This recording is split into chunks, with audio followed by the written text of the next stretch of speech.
안녕하세요. 통합과학 수업 시작하도록 하겠습니다. 자, 우리 먼저 지난 시간에 배운 내용 잠깐 보도록 할까요? 지난 시간에는 세포막의 구조에서 세포막은 막단백질과 인지질의 이중충으로 되어 있다. 이거 배웠었죠.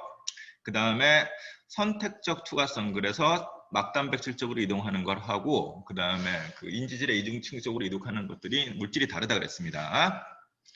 그 다음에 세포막에서 물질 이동하는 원리는 뭐 삼투나 아니면 확산 같은 원리에 의해서 이동한다고 배웠고, 그거보다 좀 더 복잡한 내용은 이제 심화학습을 본 반들은 좀 이해가 될 텐데, 그거는 뭐 우리 통합과학 교육과정은 아니니까 나머지는 여러분들이 몰라도 되겠습니다. 자, 이번 시간에는 이제 152쪽 생체 촉매에 대해서 좀 공부해 보도록 합시다. 자, 교과서 152쪽 펴세요.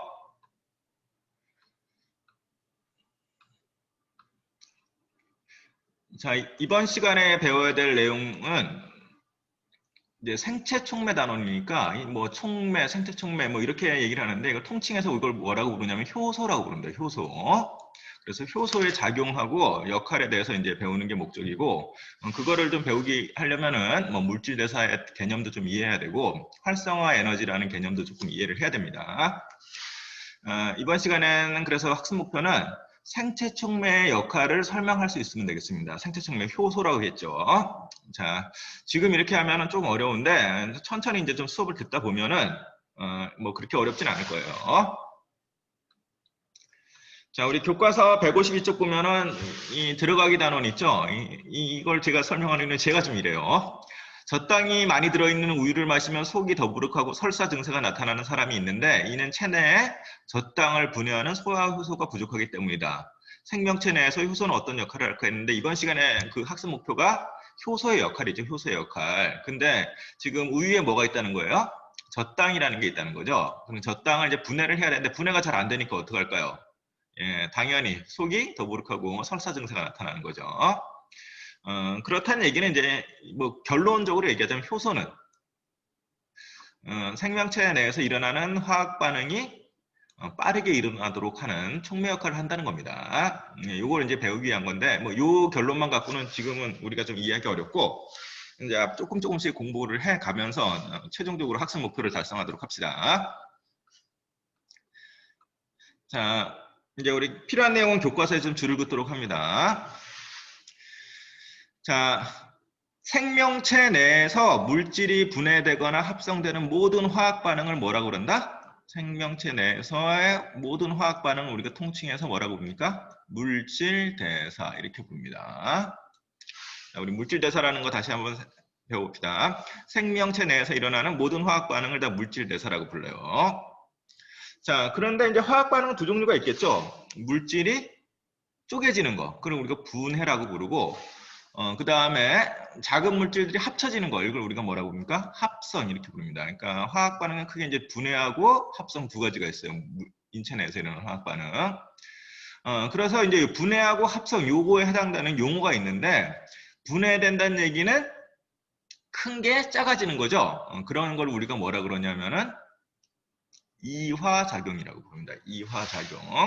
그래서 이제 여기 보니까 포도당이 뭘로 쪼개졌어요? 이산화탄소가 물로 쪼개지는, 이 과정은 우리 중학교 때 배웠죠. 포도당이 이산화탄소가 물로 쪼개지는 과정은 우리가 세포호흡이라고 배웠죠.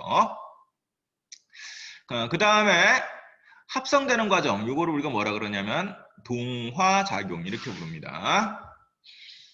자, 여기 보니까 아미노산들이 합쳐져서 뭘 만들었나요? 단백질을 만들었죠. 이렇게 여러 가지 작은 물질들이 합쳐져서 큰 물질을 만드는 걸 우리가 동화작용이라고 합니다. 이해하기 어려우면은 동자가 어떻게 되는 거예요? 모인다는 얘기죠. 그 다음에 이자가 우리 이사한다는 얘기는 헤어진다는 얘기잖아요. 그죠? 자, 그래서 이화작용은 분해되는 거, 동화작용은 합성되는 거, 뭐 그 정도 좀 이해하고 있고, 그러면 이화작용 결과는 작은 분자로 된 거고, 그 다음에 동화작용 결과는 큰 분자가 되는 거죠. 자, 내용들 정리하기 바랍니다. 자, 그 다음 또 중요한 내용이 있네요. 여기 보니까 여기 이렇게 되면 화살표 그려놓고 뭐라고 썼어요? 에너지 흡수, 이렇게 되겠죠. 네, 맞습니다. 작은 것들이 모이려면 어떻게 돼요? 외부에서 에너지를 흡수해야 됩니다. 뭐 이건 뭐 상식적으로 이해할 수 있겠죠. 자, 그 다음에 이화작용 보니까 화살표 방향이 이렇게 나오면서 뭐라고 적혀 있나요? 에너지 방출이 이렇게 나오죠? 그렇습니다. 큰 것이 쪼개지면은 에너지가 방출이 돼요. 대표적인 게 연소 과정이죠. 우리 나무를 떼면 어떻게 돼요? 이산화탄소하고 물론 바뀌면서 거기서 열이 발생하죠. 그런 에너지 방출이 일어나는 겁니다. 자, 이제 크게 이제 고분자하고 저분자가 되는데 저분자와 고분자가 되는 과정, 이 과정을 뭐라고 부른다? 동화작용. 그 다음에 고분자가 저분자가 되는 과정을 우리는 뭐라고 부른다? 이화작용. 그 다음에 이화작용 될 때는 에너지를 방출하고 동화작용할 때는 에너지를 흡수한다. 이 정도 이 그림에서 여러분들이 이해하시면 되겠습니다. 자, 그럼 이제 우리 한번 이걸 정리해 봅시다.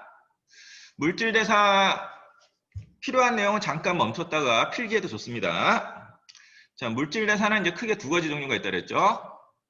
무슨 작용, 무슨 작용? 동화작용과 이화작용인데 동화작용은 저분자 물질로부터 뭐가 나오는 거예요? 고분자 물질이 되는 겁니다. 저분자 물질이 고분자 물질이 되는 걸 우리가 동화작용이라고 그래요. 이화작용은 고분자 물질이 이제 쪼개져서 뭘로 되는 겁니까? 저분자 물질로 되는 거예요. 고분자 물질이 쪼개져서 저분자 물질로 되는. 그러니까 동화작용은 합성하는 과정, 이화작용은 분해하는 과정이 되겠죠. 그 예로 우리 물하고 이산화탄소가 합쳐져서 포도당이 되는 거, 그 과정이 뭐죠? 광합성은 이건 동화작용입니다. 반대로 세포호흡처럼 세포 안에 있는 포도당을 물과 이산화탄소로 분해해서 에너지를 얻는 작용은 이건 세포호흡 과정이라고 그랬죠. 그거 세포호흡은 이화작용이 한 예가 됩니다. 정리되셨죠? 자, 여러분들은 그 동화작용, 이화작용 그 그림에다가 예를 하나씩 이렇게 적어 놓을 수 있도록 합니다.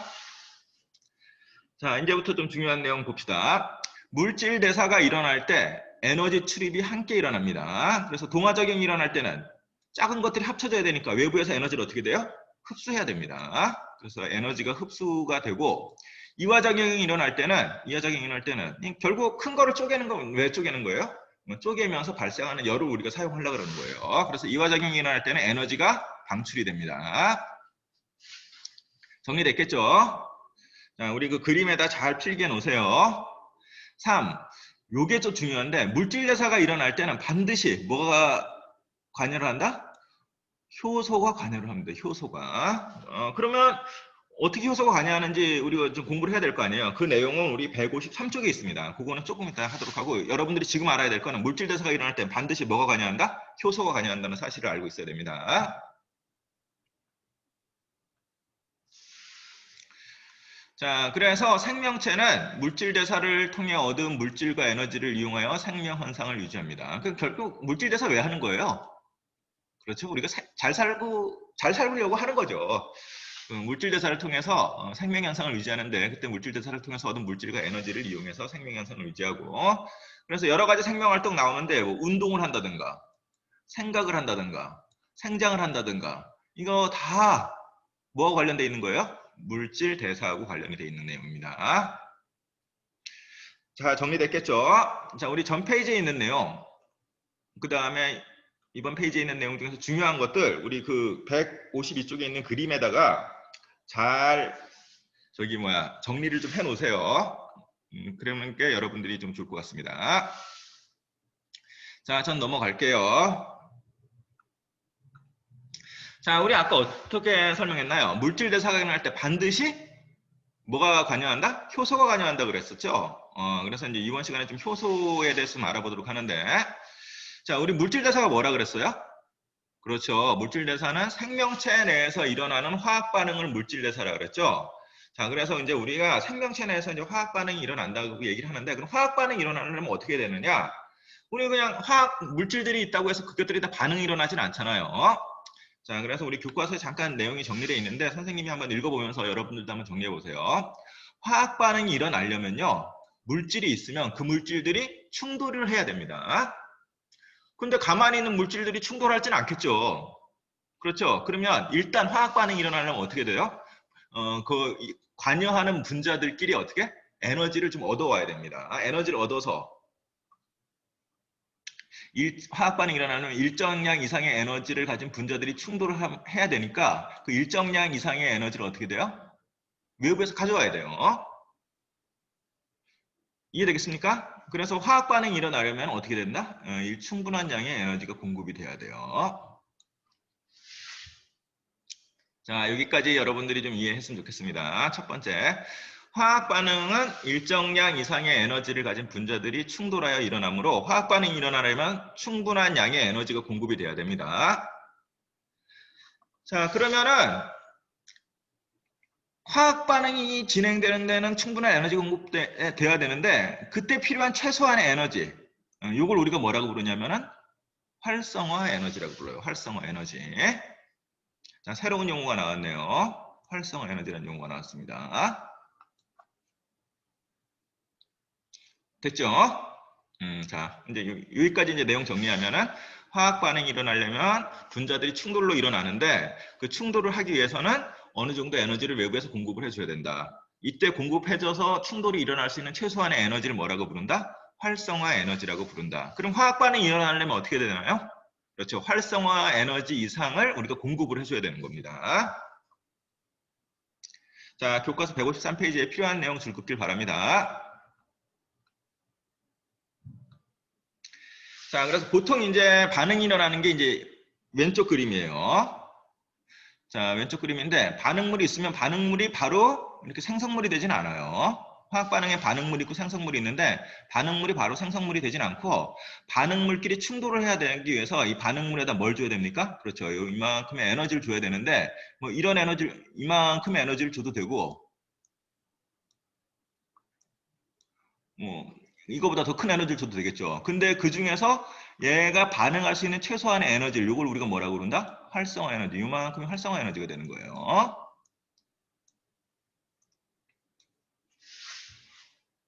됐죠? 자, 그러면 이제 여러분들이 이제 좀 효소를 설명해 봅시다. 효소가 없을 때는 전반적으로 이렇게 반응이 일어나는 게 맞아요. 자, 그런데 효소는 무슨 역할을 한다? 활성화 에너지를 낮춰서 화학 반응이 빠르게 일어나게 합니다. 자, 그러면 우리 이제 중학교 때 혹시 배웠을지 모르겠어요. 활성화 에너지를 낮춰서 화학 반응이 빠르게 일어나게 하는 역할을 하는 걸 우리가 뭐라 그러냐면은 뭐라고 부른다? 촉매라고 불러요. 촉매. 자, 이거는 생물체 내에서만 일어난 게 아니라 화학 반응이 일어날 때 활성화 에너지가 너무 높으면 외부에서 에너지 공급을 많이 해줘야 되잖아요. 그래서 이제 그 화학 반응에서 그 활성화 에너지를 낮춰주는 역할을 하는 것들이 있어요. 그걸 뭐라고 부른다? 촉매라고 부릅니다. 촉매. 그래서 촉매는 본인은 반응하지 않고 활성화 에너지만 낮춰서 반응 속도를 빠르게 하는 걸 우리가 촉매라고 불러요. 다시 정리합니다.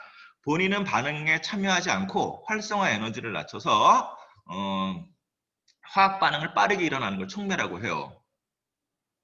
자, 그런데 효소가 무슨 역할을 한다는 거예요? 그렇죠. 촉매 역할을 한다는 겁니다. 효소가 촉매 역할을. 자, 그래서 효소가 있을 때는 이 높던, 아까처럼 이 높던 활성화 에너지가 어떻게 돼요? 이만큼으로 줄어들어요. 효소가 있을 때는. 그럼 인체에서 조금만 작은 양의 에너지를 공급해도 활성화 에너지가 낮아졌으니까 반응물이 반응을 해서 생성물이 나오겠죠. 그러면 우리 인체는 많은 양의 에너지를 소모하지 않아도 되겠죠.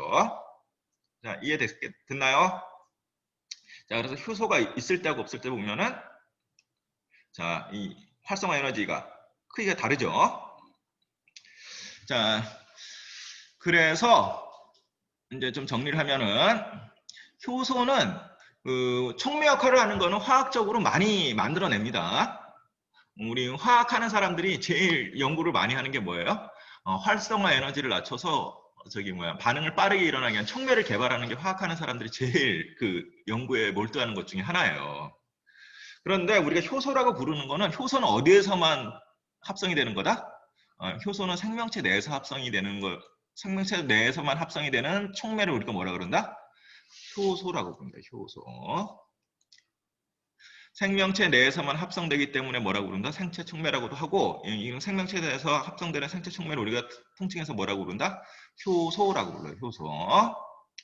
그럼 조금 더 효소에 대해서 정리해 봅시다. 효소는 생명체 내에서 촉매 역할을 하는 단백질이에요.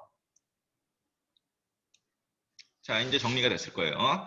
자, 효소는 누가 만든다? 생명체 내에서 만들어집니다. 그런데 그 주된 물질은 뭐다? 단백질인데 그 역할은 무슨 역할을 한다? 촉매 역할을 하는 겁니다. 그래서 효소는 생체 내에서 합성된 단백질인데 이 역할은 그렇죠. 활성화 에너지를 낮춰서 반응이 빠르게 일어나도록 하는 걸 우리가 효소라고 합니다. 효소. 막 왔다 갔다 설명해서 그런데 여러분들 조금 이해하기 어렵더라도 한 번 더 읽어보면 좀 어느 정도 이해할 거예요. 화학 반응에 대해서부터 쭉 한번. 그 내용은 153쪽 위쪽에 있습니다. 자, 그래서 효소를 뭐라고도 부른다? 생체 촉매라고도 한다. 자, 넘어가도록 하겠습니다.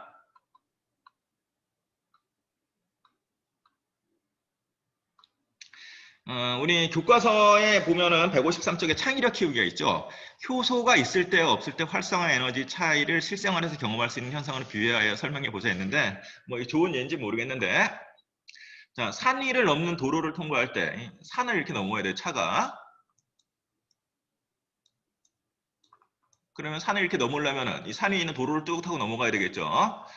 산 위를 넘는 도로를 통과할 때 에너지와 시간이 많이 필요하므로 그러니까 이렇게 넘는 게 효소가 없을 때. 근데 여기다 터널을 이렇게 뚫어요. 그럼 차가 그냥 이렇게 빠져나가면 되잖아요. 터널을 뚫는 그 자체가 뭐다? 그게 효소의 역할이다 이거죠. 그러니까 산 밑을 뚫는 터널 역할을 하는 게 효소다. 즉 같은 어차피 여기에서 이쪽으로 나오는 건 똑같은데 뭐 에너지를 많이 낮춰놨죠. 시간하고 에너지를. 그런 역할을 하는 게 효소다. 뭐 이런 얘기입니다.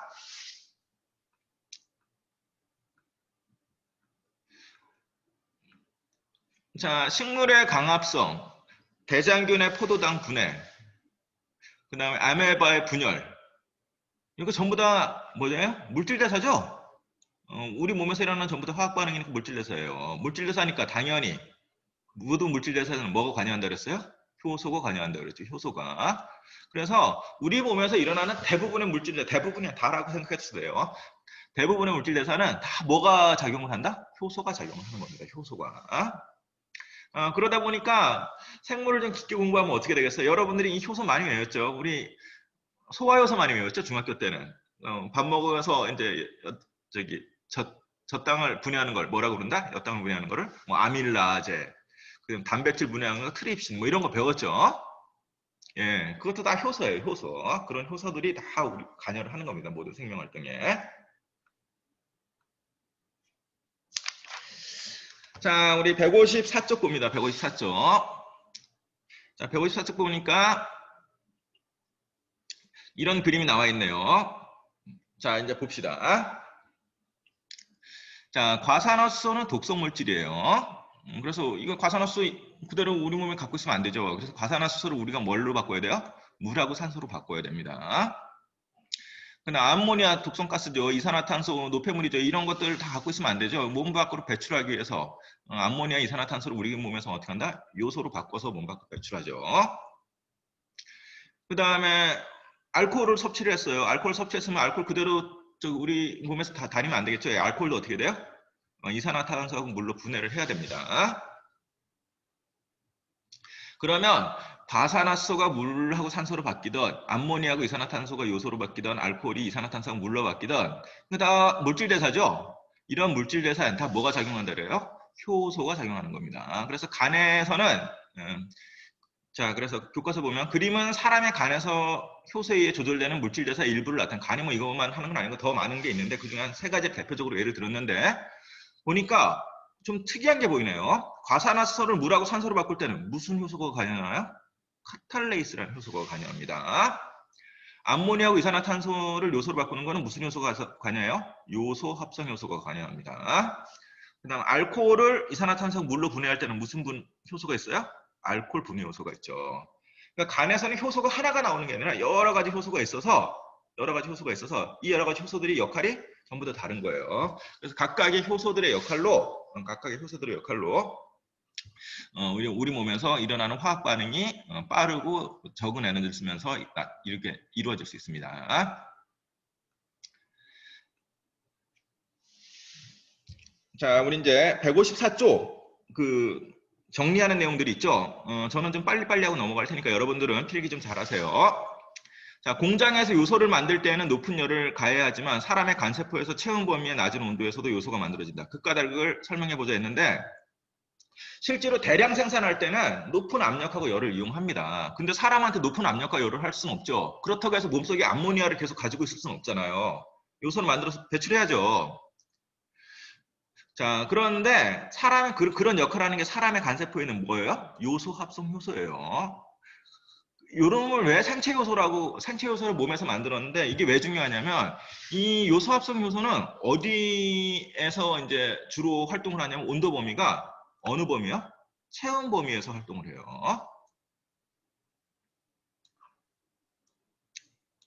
그러니까 공장에서는 짧은 시간에 많은 걸 만들어내니까 뭐 조건이 좀 열악해도 되지만 우리 몸의 조건은 갖춰져 있죠. 우리 몸에서 갖춰져 있는 조건이기 때문에 생체 내에서 만들어진 효소가 아니고 높은 온도에서 작용하는 효소는 필요가 없어요.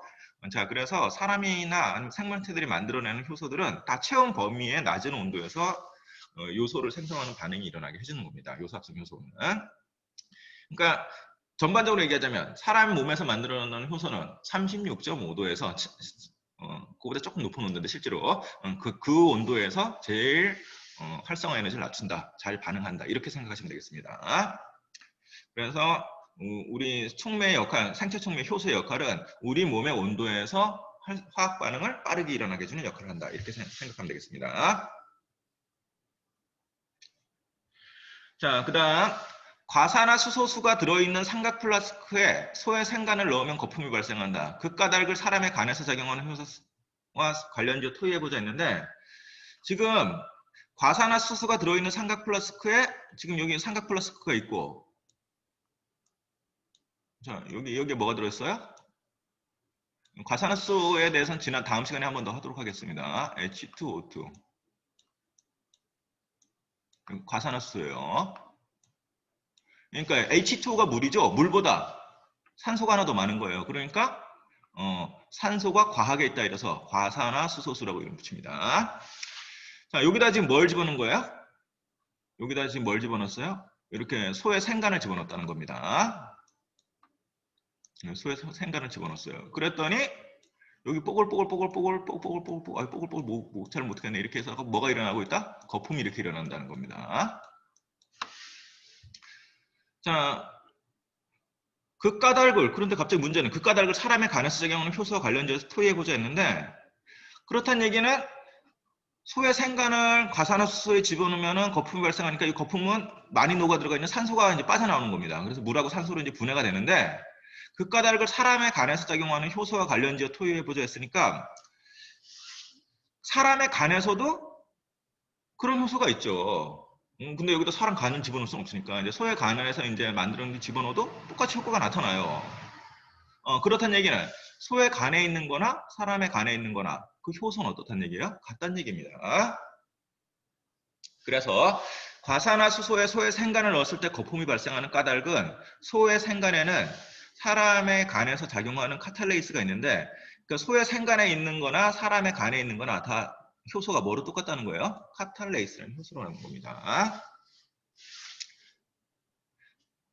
이해되겠죠? 그래서 과산화수소를 빠르게 분해하는 효소는 우리가 이제 아까 봤지만 카탈레이스라는 효소인데 그게 사람한테만 있는 게 아니라 어디에도 있다?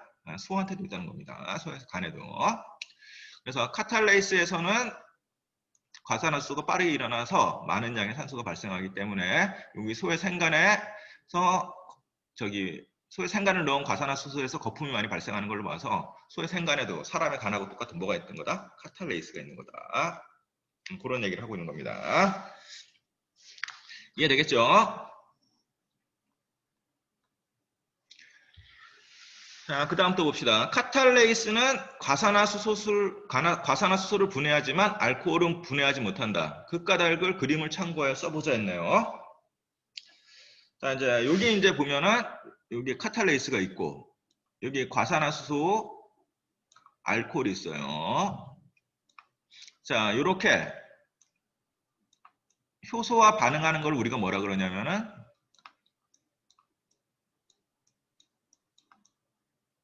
기질이라고 부릅니다. 자, 그런데 지금 그림 보니까 카탈레이스 여기에 있는 모습을 쫙 보니까 과산화수소는 이렇게 딱 들어와서 맞네요. 근데 알코올은 여기 안에 들어올 수가 없어요. 그러면 카탈레이스는 알코올을 상관이 없어요. 알코올하고는. 그럼 뭐하고는 관련이 있어요? 과산화수소하고만 관련이 있습니다. 그래서 카탈레이스 효소가 분배된다고 알코올이 분해되진 않아요. 그래서 카탈레이스는 과산화수소하고 딱 이렇게 맞춰서 과산화수소를 뭐하고 뭘로 분해합니까? 물하고 산소로 분해를 하는 겁니다. 이해됐겠죠? 자, 우리 한번 정리해 봅시다. 카탈레이스에는 과산화수소의 구조에 맞는 부위가 있어 카탈레이스와 과산화수소가 결합함으로써 과산화수소가 분해됩니다. 반면 카탈레이스에는 알코올의 구조에 맞는 부위가 없기 때문에 카탈레이스하고 알코올은 무관하게 되는 거예요. 그러면은 각각의 효소는 기질이 여러 가지가 있더라도 그 기질하고 맞는 것만 반응을 하는 겁니다. 그걸 우리가 효소의 뭐라고 부른다? 기질 특이성이라고 불러요.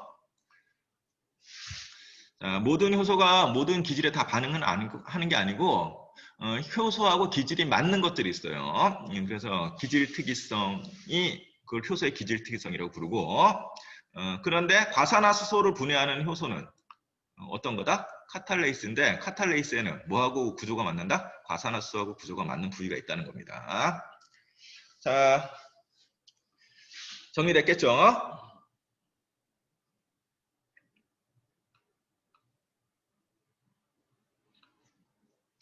자, 그러면 우리 교과서 154쪽 한번 읽어볼까요? 맨 끝에. 생명체 내에는 다양한 효소의 작용으로 물질대사가 활발히 일어나는데 물질대사가 일어날 때 여러 단계의 화학 반응을 거치는데 각 단계의 화학 반응마다 반응물이 다르므로 작용하는 효소도 다릅니다. 이때 한 종류의 효소라도 없거나 이상이 있으면 그 효소가 관여하는 물질대사에 문제가 생겨서 많은 생명체는 많은 종류의 효소가 작용하여 생명 시스템을 유지를 합니다. 그러니까 우리 몸의 효소는 굉장히 많습니다. 아마 여러분들 생물2나 뭐 이럴 때 생명과학 2 시간이나 이럴 때 이제 효소 한번 외우기 시작하면은 눈물 날 거예요. 근데 아마 제가 이제 물리 선생을 하고 있는데 물리 교사를 하는 이유 중에 하나가 생명과학에서 나오는 효소다 못 외울 것 같아요. 생명과학 선생님들 대단하신 것 같아요. 하여간. 자, 일단은 뭐 우리 통합과학이니까 여기까지만 해서 이제 효소의 작용에 대해서 좀 알아보고, 자, 우리 간단하게 이제 문제 풀어봅시다. 1번. 생명체 내에서 물질이 합성되거나 분해되는 모든 화학 반응을 네, 답 맞췄죠? 물질대사라고 합니다. 2번. 물질대사에서 효소가 없을 때보다 있을 때 더 반응이 더 빨리 일어나는 까닭은 예, 6자가 답인데 맞췄겠죠? 뭐가 낮아지기 때문이다? 활성화 에너지가 낮아지기 때문입니다. 이건 다 설명했습니다. 창의원 문제는 그렇게 중요한 건 아닌데 그래도 이제 한번 읽어는 봅시다. 개구리가 겨울잠을 잘 때는 물질 대사가 저하된다. 까닭을 설명해보자 했는데 뭐 답을 그냥 쭉 한번 읽어드릴게요. 개구리는 주변 환경에 따라 체온이 변하는 변온동물이죠. 체온이 변하는 동물이기 때문에 추운 겨울에는 체온을 낮춥니다. 그런데 아까 얘기했지만 각 효소는 제일 적정한 온도 범위가 자기 체온 범위라고 그랬죠. 네, 그래서 체온이 낮아진 개구리 체내에서는 효소의 활성이 낮아집니다. 효소가 활성화가 최대가 되려면 자기 원래 체온 범위여야 되는데 체온이 낮아진 상태에서 효소는 그 활성도가 낮아집니다. 그래서 물질 대사가 활발히 일어나지 않기 때문에 물질 대사가 활발히 일어나지 않는데 그 먹이라도 자기가 필요한 에너지를 써갖고 먹이를 잡아서 드는 에너지를 다 얻어갖고 올 수가 없죠. 그러니까 개구리는 어떻게 해요? 동면을 해야죠. 그래서 체온이 낮아진 상태에서는 효소 활성화가 낮아진다. 뭐 그 정도는 상식적으로 알고 있길 바랍니다. 자, 우리 교과서 169쪽에 5번 문제가 있네요. 같이 풀어보면서 정리합시다. 여러분들 다 풀었겠죠? 자, 저는 여러분들이 미리 풀었을 거라 생각하고 이제 해설합니다. 5번. 물질 대사를 설명한 것으로 옳지 않은 것은 1번 효소가 관여한다. 모든 물질 대사에 효소가 관여합니다. 2번 식물의 강합성은 물질대사에 해당한다. 식물의 강합성 또한 역시 화학 반응이기 때문에 다 물질대사에 해당하고 식물의 강합성은 무슨 작용이에요? 동화작용이에요? 이하작용이에요? 그렇죠? 동화작용입니다. 동화.